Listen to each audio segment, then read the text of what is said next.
Hey guys, Denise here, and welcome back to another video from Lifecycle 360. In today's video, I'm going to show you how you can do your banded deadlifts. Because right now we're gonna be doing all our workouts at home, and doing the deadlift shouldn't be forgotten because we don't have a barbell. It's easy when you can use a band and actually use it safely. So without further ado, let's get going with our banded deadlifts. I think the deadlifts is definitely everybody's favorite exercise, especially when you go to the gym. Everybody's doing deadlifts now. Also, CrossFit has become very popular in Trinidad, and deadlifting should not be forgotten.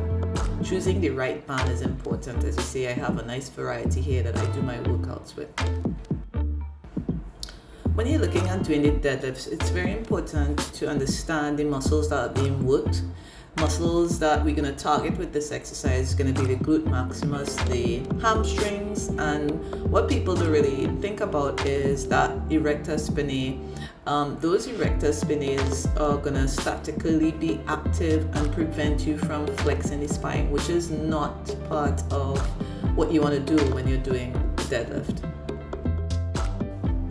One of the things that I always use for my clients and for myself as well, when teaching the deadlift exercise, one thing you could do is, because it's a hip hinging movement, you want to make sure that persons know what that movement is about. So a good way to teach them to do that is by having about a foot distance from a wall, and as you see, think about having somebody like with a samurai sword or something hitting you at the hip level, and you are trying to touch the wall with your bum.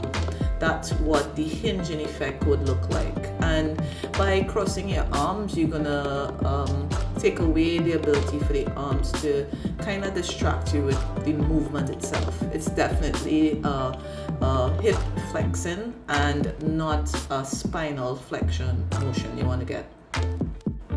So once you've come into a more comfortable place by doing the hinging to the wall, set your bands up like this to a sturdy surface, and I'm going to show you another way you can get that technique very good, that you're not messing it up at all. So what you will do is step into the band and allow the band to get on that hip bone there, and you want to create a resistance that is pulling you back. That is going to give you the feel of what it's like to actually do the deadlift, and also it will help you to focus on keeping your back straight, and also keeping your hands as you go down on your thighs straight down to the shin bone. Focuses on making sure that you do not have that rounded spine.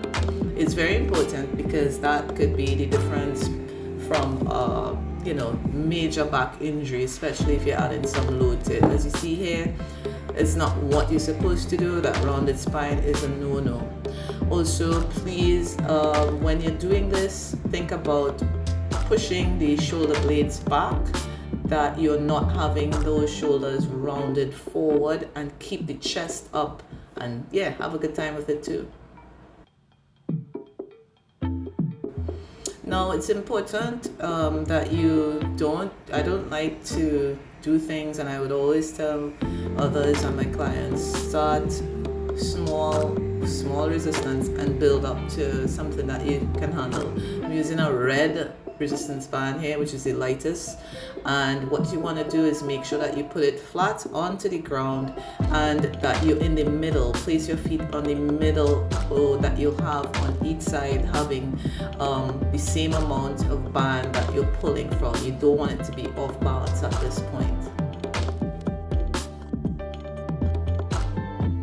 So here we go. We get the back flat. You want to have the hips higher than the knees. It's not a squat, remember that. And you want to drive into the ground, that you're going to straighten up your torso by straightening the knees, and that will now get your entire torso upright. You're gonna have that pull from the resistance band as well, and don't forget your breathing matters at this point. Now we could go on to a more difficult band. So we're doing the resistance band a little bit heavier now, and this is what you should not be doing as it looked in the beginning.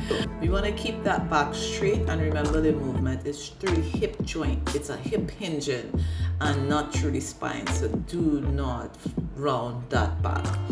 The latimus dorsi is going to push the shoulders, help keep the shoulders in place, and also give the back more stability once you engage the lats and push the shoulders back. Don't keep the shoulders rounded. The ability to keep our back straight is going to depend on your hamstring flexibility. You must identify and know the angle of the hip flexion at which the hamstrings pull and create backward rotation of the pelvis, and pretty much that is going to be the deadlift movement itself. Yeah, I think the black band is pretty good for now, but usually I would go with something a little heavier. But as you progress and you get stronger with this exercise, you can go on to the heavier bands, but make sure that you get the technique correct first and spend some time, over a period of time, building some strength with this exercise. And always remember to have fun, guys. All right, good. And that's your banded deadlift. Guys, so that's basically the tutorial that you should be using when you're doing your banded deadlifts at home. Now, if you require any other help, or you need a program that would be definitely hitting the points of getting you to move and function better while you're at home, you can either leave me a comment below, or you can go to our website at lifecycle360tt.com to the HMMT tab, and definitely leave me a message there, and we can work something out and get you moving as you should.